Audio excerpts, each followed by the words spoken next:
Kita masih di Smart Community, Smart Listener masih bersama dengan teman-teman dari 4K. Masih semangat? Masih dong. Masih dong. Ya iyalah, baru segmen 2 juga. Panjang Oke, malam. tadi kita udah sedikit perkenalan ya, Iya. dan ngomongin soal 4K itu apa sebenarnya, latar belakangnya, bahkan perjalanan dari 2009 sampai 2021 ini perjalanan yang panjang. Iya. Kalau diibaratkan manusia, ini udah mau masuk SMP, iya kan? Iya SMP. Iya nggak sih? Iya. Berarti udah beranjak remaja gitu ya, udah nggak anak-anak lagi, udah nggak di bawah umur lagi. Berarti udah banyak sedikit banyak pengalaman hidup udah dirasakan gitu ya. Nah tapi sebelum kita ngebahas itu, saya penasaran nih, 4Case itu aktivitasnya apa aja? Apakah seperti yang saya bilang tadi, apakah sepanjang hari, sepanjang tahun tuh fokusnya emang kajian ekonomi aja, memantau perkembangan atau pertumbuhan ekonomi aja, atau seperti apa? Iya, jadi di Forecast itu walaupun namanya Forum Kajian Kajian. Ekonomi Syariah, tapi kami tidak semata-mata kajian terus, tapi di Forecast itu kami melakukan beberapa program kerja, baik dari program kerja keilmuan ataupun sosial. Kami biasa adakan kegiatan bakti sosial di masyarakat. Kami juga adakan biasa lomba tingkat nasional ataupun tingkat regional. Nah, beberapa kegiatan Forecast juga kami biasanya kegiatan tahunannya itu ada yang namanya Safari Ramadan yang kemarin juga kami telah laksanakan. Nah, di situ kami bersosialisasi dengan masyarakat sambil mensosialisasikan apa itu ekonomi syariah. Dan tentunya juga ada beberapa program kerja yang sangat besar di Forecast itu yang dikoordinatori langsung oleh sahabat saya Dimas yang apa insya itu? Allah Fosel yang insya Allah akan terlaksana di bulan depan nanti. Oke. Nah, mungkin saudara Dimas bisa menjelaskan. Oke, Nah. ibarat tadi kalau semisal kakak bertanya ya, apa kegiatannya Forecast. Jadi kalau semisal kita bahas forum kajian ekonomi syariah, memang kita kajian adalah jantungnya kita, jantungnya, nafasnya kita ceritanya. Jadi selain kajian, kita banyak kegiatan-kegiatan lain. Salah satunya itu kita ikuti adalah lomba temu ilmiah regional, itu salah satunya. Nah, temu ilmiah regional ini mempertemukan semua KC, artinya sesama komunitas yang sama dengan kami dipertemukan dalam satu kompetisi di Sulsel Bar dan Maluku. Nah, kemarin kami juga sempat mengikuti. Alhamdulillah kami juga sempat membawa beberapa piala pulang, termasuk ada lomba film dan sebagainya. Nah, untuk kegiatan kami dekat-dekat ini, insya Allah kami adakan namanya 4K Celebration. Nah, 4K apa itu? keren namanya tuh. Iya. Ada Nah. seperti party-party ya? Nah, Iya. iya dong. Iya. Namanya selebrasi. Nah, iya. 4K Celebration ini kita memperingati hari ulang tahunnya 4K. Yang ke-12 tahun. Ke-12 tahun. Makanya 4K Celebration ini namanya 4K Celebration yang ke-12. Oh, oke. Nah, maka tadi kan kita sempat bincang-bincang. Kegiatan kita ini sudah mulai dari awal Agustus nanti sampai akhir September. Wah, panjang ya? Panjang. 2 bulan berturut-turut. Nah, gitu. jadi di awal Agustus ini kita sudah membuka pendaftaran untuk lomba kompetisi essay nasional. Dan alhamdulillah semenjak pendaftaran sampai hari ini kita sudah mendapatkan pendaftar kurang lebih 20 pendaftar lah dari seluruh Indonesia. provinsi. Seluruh provinsi. Dan kemudian setelah kompetisi essay kita adakan webinar. Kemudian ada launching majalah. Setelah launching majalah kita bertemu dengan para kader-kader 4Case, itu namanya 4Case Reuni. Dan insya Allah nanti kegiatan kita ditutup dengan namanya 4Case Surf Holiday. Semacam baksos, tapi kita konsepnya ada beda dikit lah. Oh, oke. Wow, ada banyak rangkaian aktivitas ya di 2 bulan ini yang kalian laksanakan. Berarti lagi padat-padatnya ya Betul, sekarang Kak. teman-teman Iya, 4Case. Nah, tapi sebelum kita lebih dalam membahas 4Case Celebration itu dan seluruh rangkaian kegiatannya, saya penasaran tadi ada lomba esainya akan seperti apa dengan berbagai macam pelamar ya dan juga pendaftar ya atau pendaftar dari berbagai provinsi.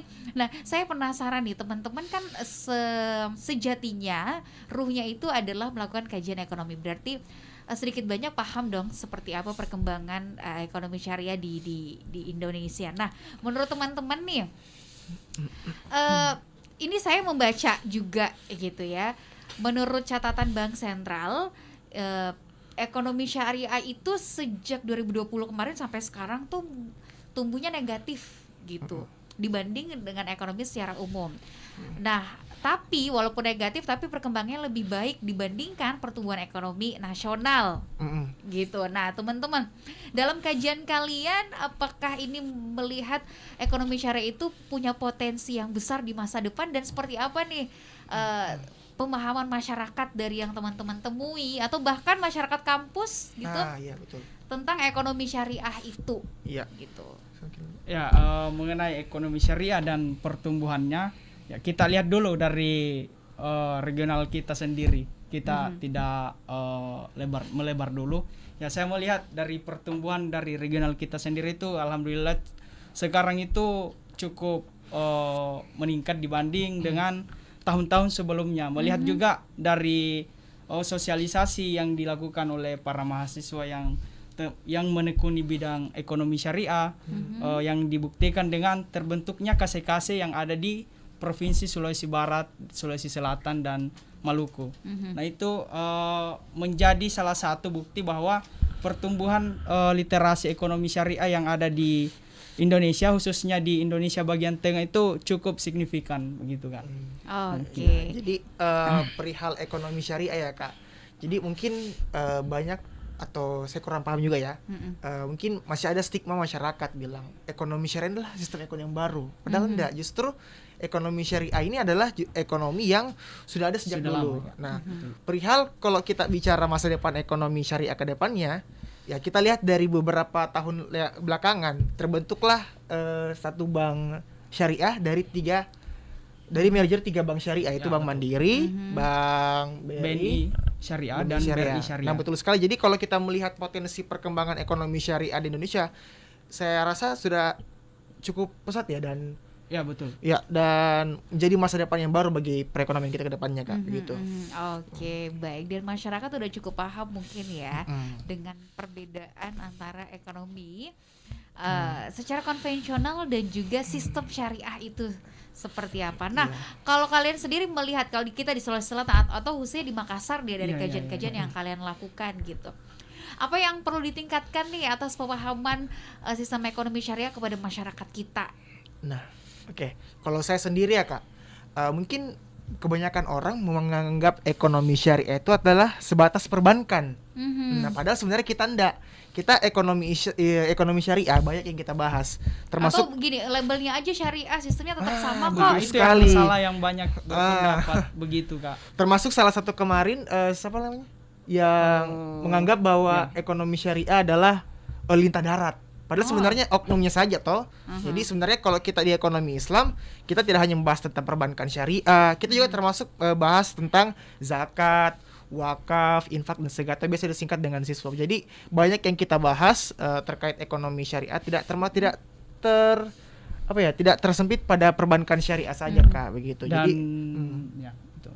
Dan itu juga kemarin pas adanya yang mengatakan perbankan syariah itu lebih kejam daripada perbankan konvensional. Sebenarnya stigma masyarakat itu salah, karena yang dipahami oleh masyarakat itu apa yang dikatakan oleh oknum yang menyatakan pernyataan itu sebenarnya kurang tepat, karena dunia perbankan syariah dan dunia perbankan konvensional itu sebenarnya kita tidak boleh salahkan instansinya, tapi sebenarnya yang salah itu adalah oknum di dalamnya, begitu. Betul sekali Kak. Iya.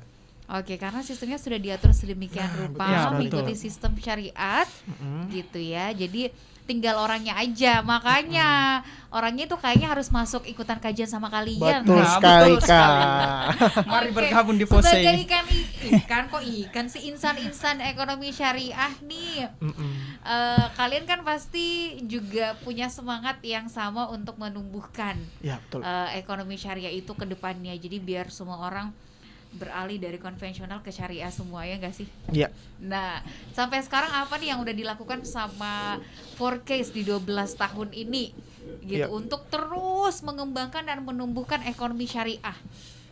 Gitu. Ya, tentunya dari 12 tahun usianya 4Case ini sudah banyak hal-hal yang kami lakukan, terutama pertama ketika kami adakan kajian kepada mahasiswa kampus UIN Alauddin Makassar. Nah, itu secara tidak langsung kita bersosialisasi mengenai ekonomi syariah. Dan yang kedua melalui kegiatan sosial, yakni bakti sosial ataupun safari Ramadan yang kami sudah lakukan kemarin.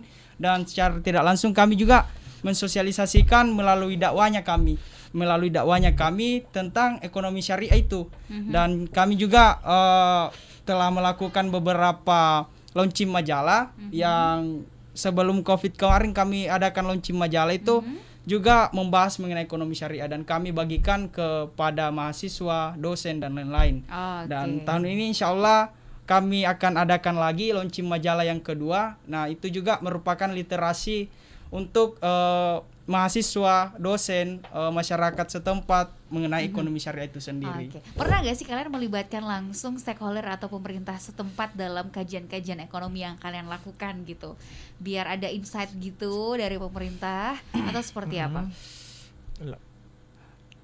Ya, mengenai kajian-kajian ekonomi syariah yang kami libatkan ya pernah di kepengurusan sebelumnya itu. Saya juga kurang ingat namanya, tapi di kepengurusan sebelumnya itu kami selalu melibatkan pejabat-pejabat daerah ataupun tokoh-tokoh nasional untuk memberikan edukasi mengenai ekonomi syariah itu sendiri. Dan tahun ini insya Allah kami ingin melibatkan lagi dari beberapa lembaga keuangan untuk ikut berpartisipasi dalam kegiatannya kami. Jadi secara tidak langsung kami lagi-lagi mensosialisasikan ekonomi syariah itu kepada masyarakat. Wah, luar biasa. Seperti apa gebrakannya kita akan nantikan Smart Listener, dan nanti kita akan lebih dalam lagi ngobrolin soal 4Case di usianya ke-12 tahun ini di sesi yang selanjutnya. Jangan kemana-mana.